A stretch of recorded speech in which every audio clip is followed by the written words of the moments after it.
नमस्कार। आज मैं मुंशी प्रेमचंद जी द्वारा लिखी कहानी कफन सुनाने जा रही हूँ। एक्चुअल में ये ऐसे लोगों की कहानी है जो अपनी दशा को सुधारने के लिए किसी प्रकार की मेहनत नहीं करते और अपनी दशा के लिए सदैव भगवान को दोष देते रहते हैं। यह कहानी एक प्रकार से ऐसे लोगों पर कटाक्ष करती है। तो आइए सुनते हैं कहानी कफन। झोपड़े के द्वार पर बाप और बेटा दोनों एक बुझे हुए अलाव के सामने चुपचाप बैठे हुए हैं और अंदर बेटे की जवान बीवी बुधिया प्रसव वेदना से पछाड़ खा रही थी। रह रहकर उसके मुंह से ऐसी दिल हिला देने वाली आवाज़ निकलती कि दोनों कलेजा थाम लेते थे। जाड़ों की रात थी, प्रकृति सन्नाटे में डूबी हुई, सारा गांव अंधकार में लय हो गया था। घीसू ने कहा, मालूम होता है बचेगी नहीं, सारा दिन दौड़ते हो गया, जा देख तो आ।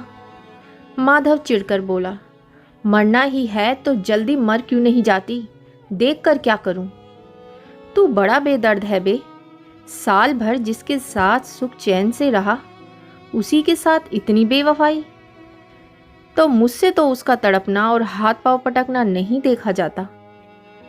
चमारों का कुनबा था और सारे गांव में बदनाम। घीसू एक दिन काम करता तो 3 दिन आराम। माधव इतना कामचोर था कि आधे घंटे काम करता तो घंटे भर चिलम पीता। इसलिए उन्हें कहीं मजदूरी नहीं मिलती थी। घर में मुट्ठी भर भी अनाज मौजूद हो तो उनके लिए काम करने की कसम थी। जब 2-4 फांके हो जाते, घीसू पेड़ पर चढ़कर लकड़ियां तोड़ लाता और माधव बाजार में बेच आता और जब तक वे पैसे रहते दोनों इधर उधर मारे मारे फिरते। जब फांके की नौबत आ जाती तो फिर लकड़ियां तोड़ते या मजदूरी तलाश करते। गांव में काम की कमी ना थी। किसानों का गांव था। मेहनती आदमी के लिए 50 काम थे, मगर इन दोनों को लोग उसी वक्त बुलाते जब 2 आदमियों से एक का काम पाकर भी संतोष कर लेने के सिवा और कोई चारा न होता। विचित्र जीवन था इनका। घर में मिट्टी के 2-4 बर्तनों के सिवा कोई संपत्ति नहीं। फटे चीथड़ों से अपनी नग्नता को ढके हुए जिए जाते थे। संसार की चिंताओं से मुक्त, कर्ज से लदे हुए, गालियां भी खाते, मार भी खाते, मगर कोई भी गम नहीं। दीन इतने की वसूली की आशा ना रहने पर भी लोग इन्हें कुछ ना कुछ कर्ज दे देते थे। मटर आलू की फसल में दूसरों के खेतों से मटर या आलू उखाड़ लाते और भून भान कर खा लेते, या 10-5 ऊस उखाड़ लाते और रात को चूसते। घीसू ने आकाश वृत्ति से 60 साल की उम्र काट दी और माधव भी सपूत बेटे की तरह बाप ही के पदचिन्हों पर चल पड़ा, बल्कि उसका नाम और भी उजागर कर रहा था। इस वक्त भी दोनों अलाव के सामने बैठकर आलू भून रहे थे, जो कि किसी के खेत से खोद कर लाए थे। घीसू की स्त्री का तो बहुत दिन हुए देहांत हो गया था। माधव का ब्याह पिछले साल हुआ था। जब से यह औरत आई थी उसने इस खानदान में व्यवस्था की नींव डाली थी। पिसाई करके या घास छीलकर वे सेर भर आटे का इंतजाम कर लेती थी और इन दोनों बेगैरतों का दोजक भरती रहती थी। जब से वह आई ये दोनों और भी आलसी और आराम तलब हो गए थे, बल्कि कुछ अकड़ने भी लगे थे। कोई कार्य करने को बुलाता तो निर्व्याज भाव से दुगनी मजदूरी मांगते। वही औरत आज प्रसव वेदना से मर रही थी और ये दोनों शायद इसी इंतज़ार में थे कि वह मर जाए तो आराम से सोएं। घीसू ने आलू निकालकर छीलते हुए कहा, जाकर देख तो आ क्या दशा है उसकी।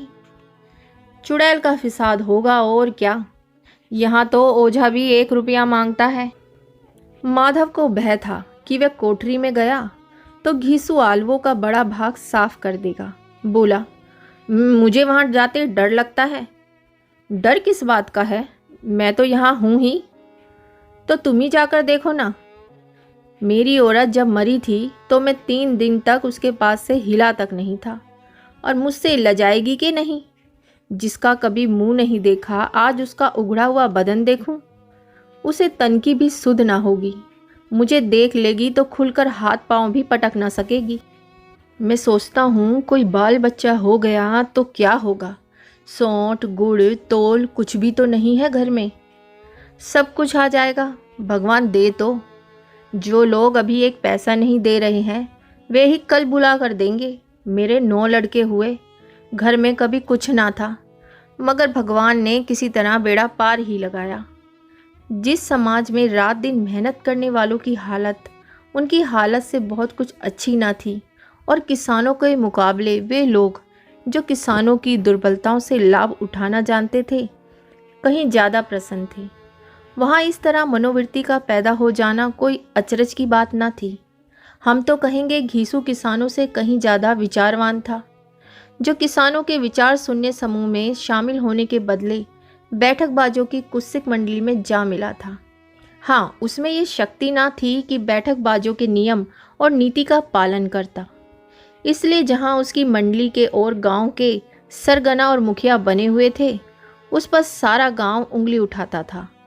फिर भी उसे यह तकसीन तो थी ही कि अगर वह फटे हाल है तो कम से कम उसे किसानों की सी जी तोड़ मेहनत तो नहीं करनी पड़ती।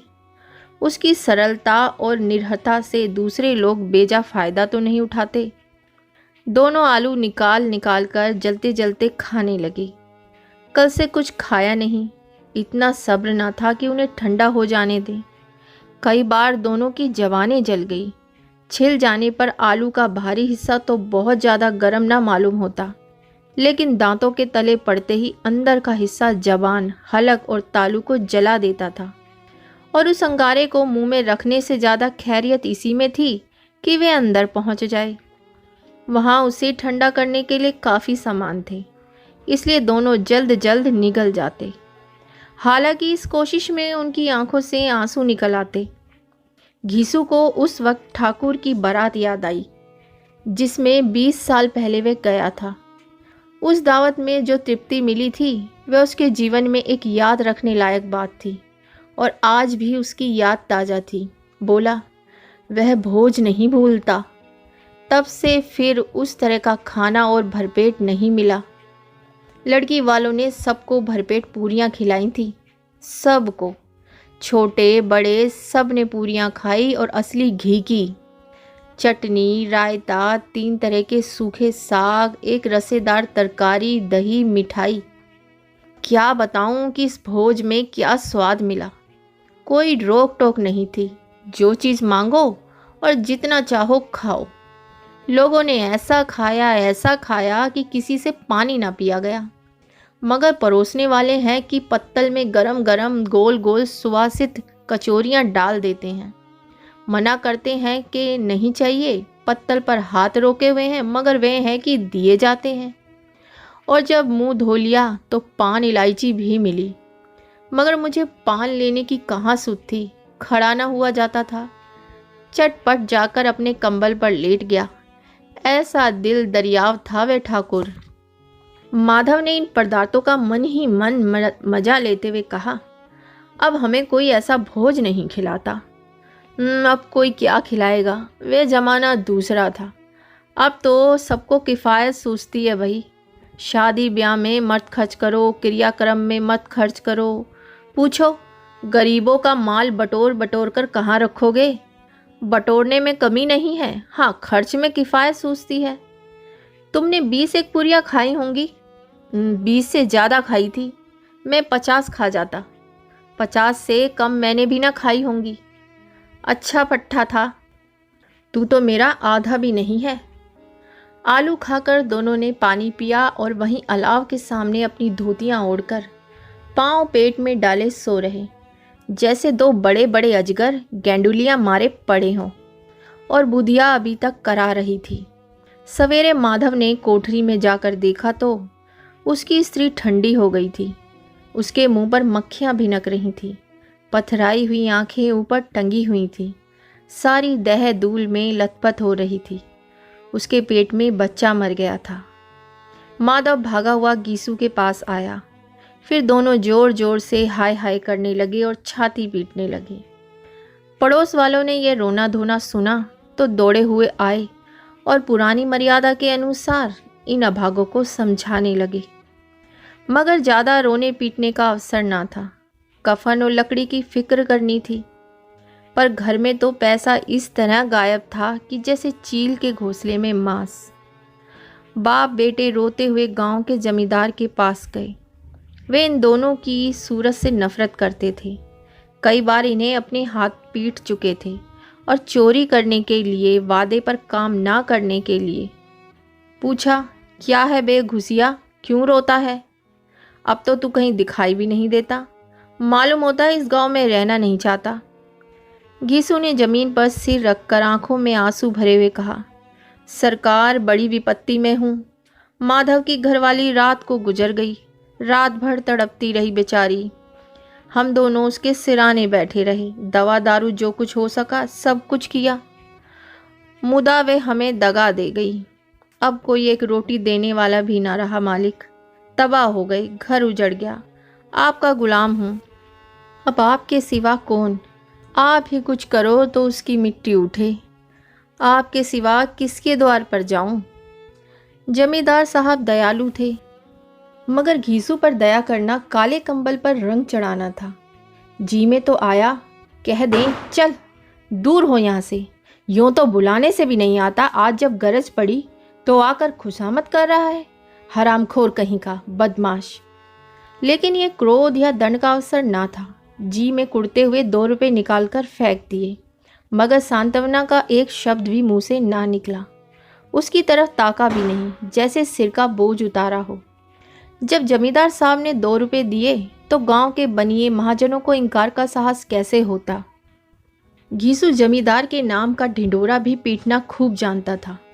किसी ने 2 आने दिए, किसी ने 4 आने। 1 घंटे में घीसू के पास 5 रुपये की अच्छी रकम जमा हो गई। कहीं से अनाज मिल गया, कहीं से लकड़ी, और दोपहर को घीसू और माधव बाजार से कफन लाने चले। इधर लोग बांस काटने लगे। गांव की नरम दिल स्त्रियां आ आकर लाश को देखती थीं और उसकी बेकसी पर 2 बूंद आंसू गिराकर चली जाती थी। कैसा बुरा रिवाज है कि जिसे जीते जी तन ढांकने को चीथड़ा भी ना मिले, उसे मरने पर कफन चाहिए। कफन लाश के साथ जल ही तो जाता है, और क्या रखा रहता है। यही 5 रुपये पहले मिलते तो कुछ दवा दारू कर लेते। दोनों एक दूसरे के मन की बात ताड़ रहे थे। बाजार में इधर उधर घूमते रहे। कभी इस बजाज की दुकान पर गए, कभी उसकी दुकान पर। तरह तरह के कपड़े, रेशमी और सूती देखे, मगर कुछ जचा नहीं। यहाँ तक कि शाम हो गई। तब दोनों ना जाने किस देवी प्रेरणा से एक मधुशाला के सामने जा पहुँचे और जैसे किसी पूर्व निश्चित योजना से अंदर चले गए। वहाँ जरा देर तक दोनों असमंजस में खड़े रहे। फिर घीसू ने गद्दी के सामने जाकर कहा, साहू जी, एक बोतल हमें भी देना। इसके बाद कुछ चिखोना आया, तली हुई मछलियाँ आई और दोनों बरामदे में बैठकर शांतिपूर्वक पीने लगे। कई कुज्जियाँ ताबड़तोड़ पीने के बाद दोनों शुरूर में आ गए। घीसू बोला, कफन लगाने से क्या मिलता है, आखिर जल ही तो जाता है, कुछ बहू के साथ तो ना जाता। माधव आसमान की तरफ देखकर बोला, मानो देवताओं को अपनी निष्पापता का साक्षी बना रहा हो। दुनिया का दस्तूर है, नहीं लोग बामनों को हजारों रुपए क्यों देते हैं, कौन देखता है, परलोक में मिलता है या नहीं। बड़े आदमियों के पास धन है, चाहे फूके, हमारे पास फूकने को क्या है। लेकिन लोगों को जवाब क्या दोगे, लोग पूछेंगे नहीं कफन कहाँ है। घीसू हंसा, अबे कह देंगे कि रुपए कमर से खिसक गए, बहुत ढूंढा मिले नहीं। लोगों को विश्वास तो ना आएगा, लेकिन फिर भी वही रुपए देंगे। माधव भी हंसा। इस अनपेक्षित सौभाग्य पर बोला, बड़ी अच्छी थी बेचारी, मरी तो भी खूब खिला पिलाकर, अभी बोतल से ज़्यादा उड़ गई। घीसू ने 2 सेर पूरियाँ मंगाई, चटनी, अचार, कलेजियाँ। शराब खाने के सामने ही दुकान थी। माधव लपक कर 2 पतलों में सारा सामान ले आया। पूरा 1.5 रुपया और खर्च हो गया। सिर्फ थोड़े से पैसे बचे रहे। दोनों इस वक्त शान से बैठे हुए पूरियां खा रहे थे, जैसे जंगल में कोई शेर अपना शिकार उड़ा रहा हो। ना जवाबदेही का खौफ था, ना बदनामी की फिक्र। इन भावनाओं को उन्होंने बहुत पहले ही जीत लिया था। घीसू दार्शनिक भाव से बोला, हमारी आत्मा प्रसन्न हो रही है तो क्या उसे पुण्य होगा। माधव ने श्रद्धा से सिर झुकाकर तस्दीद की। जरूर से जरूर होगा। भगवान तुम अंतर्यामी हो, उसे बैकुंठ ले जाना। हम दोनों हृदय से आशीर्वाद दे रहे हैं। आज जो भोजन मिला वह कभी उम्र भर ना मिला था। एक क्षण के बाद माधव के मन में एक शंका जागी। बोला, क्यों दादा, हम लोग भी तो एक ना एक दिन वहां जाएंगे ही। घीसू ने इस सवाल का कुछ उत्तर ना दिया। वह परलोक की बातें सोचकर इस आनंद में बाधा न डालना चाहता था। जो वहां वह हम लोगों से पूछे कि तुमने कफन क्यों नहीं दिया तो क्या कहेंगे? कहेंगे तुम्हारा सिर। पूछेगी तो जरूर। तू जानता है कि उसे कफन ना मिलेगा। तू मुझे ऐसा गधा समझता है? 60 साल क्या दुनिया में घास खोदता रहा हूं। उसको कफन मिलेगा और इससे बहुत अच्छा मिलेगा। माधव को विश्वास ना आया। बोला, कौन देगा? रुपए तो तुमने चट कर दिए। वह तो मुझसे पूछेगी। उसकी मांग में सिंदूर तो मैंने ही डाला था। घीसू गर्म होकर बोला, मैं कहता हूं उसे कफन मिलेगा। तू मानता क्यों नहीं? कौन देगा बताते क्यों नहीं? वही लोग देंगे जिन्होंने इस बार दिया। हाँ, अब की रुपए हमारे हाथ में ना आएंगे। जो जो अंधेरा बढ़ता था और सितारों की चमक तेज होती थी, मधुशाला की रौनक और भी बढ़ती जाती थी। कोई गाता था, कोई डींगे मारता था, कोई अपने संगी के गले लिपटा जाता था, कोई अपने दोस्त के मुंह से कूलर लगाए देता था। वहाँ के वातावरण में सरूर था और हवा में नशा। कितने तो यहाँ आकर एक चुल्लू में मस्त हो जाते। शराब से ज़्यादा वहाँ की हवा उन पर नशा करती थी। जीवन की बाधाएं खींच लेती थी और कुछ देर के लिए वे भूल जाते थे कि वे जीते हैं या मरते हैं, या ना जीते हैं ना मरते हैं। और ये दोनों बाप बेटा अब भी मज़े ले लेकर चुस्कियां ले रहे थे। सबकी निगाहें इनकी ओर जमी हुई थी। दोनों कितने भाग्य के बली हैं। पूरी बोतल बीच में है। भरपेट खाकर माधव ने बची हुई पूरियों का पत्तल उठाकर एक भिखारी को दे दिया, जो खड़ा इनकी ओर भूखी आंखों से देख रहा था। और देने के गौरव, आनंद और उल्लास का उसने अपने जीवन में पहली बार अनुभव किया था। घीसू ने कहा, ले जा, खूब खा और आशीर्वाद दे।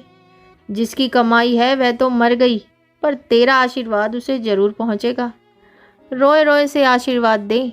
बड़ी गाड़ी कमाई के पैसे हैं भाई। माधव ने सिर आसमान की तरफ देखकर कहा, वह वैकुंठ में जाएगी दादा, वह वैकुंठ की रानी बनेगी। घीसू खड़ा हो गया और जैसे उल्लास की लहरों में तैरता हुआ बोला, हाँ बेटा, वैकुंठ में जाएगी। किसी को सताया नहीं, किसी को दबाया नहीं। मरते मरते हमारी जिंदगी की सबसे बड़ी लालसा पूरी कर गई। वह न वैकुंठ में जाएगी तो क्या ये मोटे मोटे लोग जाएंगे, जो गरीबों को दोनों हाथों से लूटते हैं और अपने पाप को धोने के लिए गंगा में नहाते हैं और मंदिरों में जल चढ़ाते हैं। श्रद्धालुता का यह रंग तुरंत ही बदल गया। अस्थिरता नशे की खासियत है। दुख और निराशा का दौरा हुआ। माधव बोला, मगर दादा, बेचारी ने जिंदगी में बड़ा दुख भोगा। कितना दुख झेल कर मरी। वह आंखों पर हाथ रखकर रोने लगा, चीखे मार मार कर रोने लगा। घीसू ने समझाया, क्यों रोता है बेटा, खुश हो कि वह माया जाल से मुक्त हो गई, जंजाल से छूट गई। बड़ी भाग्यवान थी जो इतनी जल्द मोह माया के बंधन तोड़ दिए। और दोनों खड़े होकर गाने लगे, ठगनी क्यों नैना झमकावे, ठगनी क्यों नैना झमकावे। पियकड़ों की आंखें इनकी ओर लगी हुई थी और ये दोनों अपने दिल में मस्त गाते जाते थे। फिर दोनों नाचने लगे, उछले भी, कूदे भी, गिरे भी, मटके भी, भाव भी बनाए, अभिनय भी किए और आखिर नशे से बदमस्त होकर गिर पड़े।